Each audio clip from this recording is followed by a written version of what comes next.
At India University of Pennsylvania, Charlie Kirk debated a student about white privilege, and honestly, I can't decide who did worse in this debate. How can one say white privilege doesn't exist when our majority white government has had a long-standing history of discriminating against minorities even after the civil rights era? Can you give me one example post-civil rights era? Well, there's affirmative action, which discriminates against Asians. Granted, affirmative action probably isn't the best example of white privilege, since it discriminates against white people in favor of every racial minority that isn't Asian. However, it is an example of a policy that discriminates against a minority group.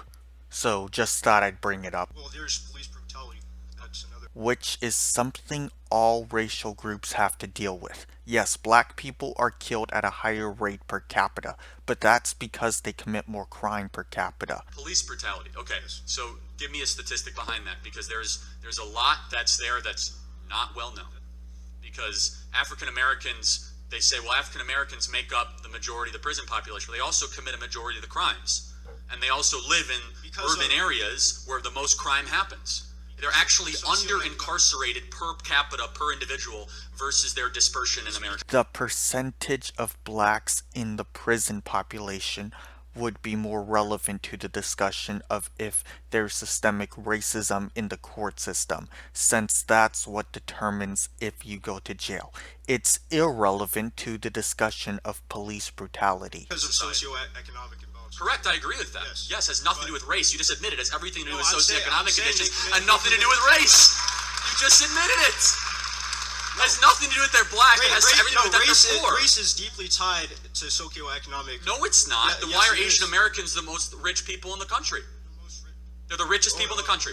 If America's so racist, why are Asian Americans doing so well? You can't equate the history behind African Americans and whether you can equate the history of blacks and Asians is irrelevant. Charlie didn't ask, why are Asians richer than blacks?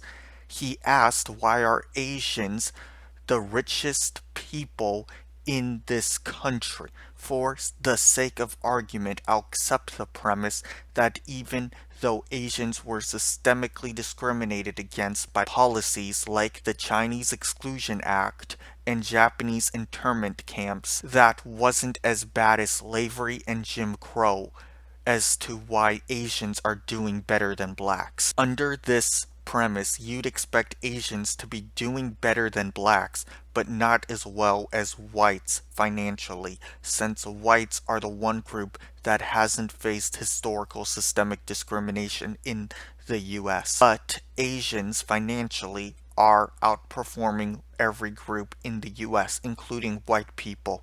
Therefore, the level of systemic racism a group faced in the past doesn't correlate with how successful they are today.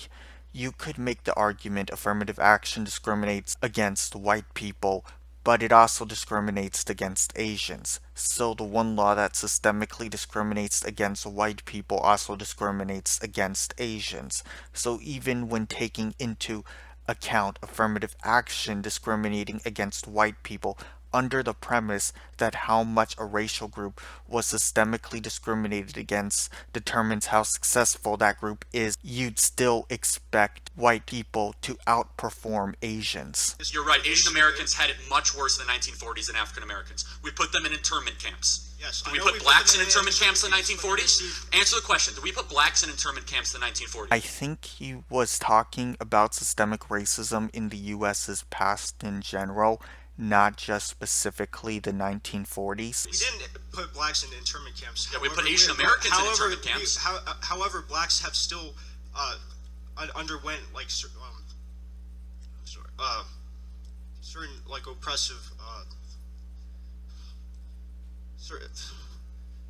Blacks have underwent certain oppressive. No, I'm not denying that history at all, but the idea that the oppressorship post 1965 with the Civil Rights Act being signed is continuing, and there's this vast white conspiracy to keep black people down is wrong. It doesn't exist. He didn't say there's a vast white conspiracy to keep black people down. He was arguing that historical systemic racism black people faced in the past has resulted in black people being disproportionately poor today. Thanks for watching. If you liked this video, be sure to click like and subscribe. A link to the original video will be down below in the description.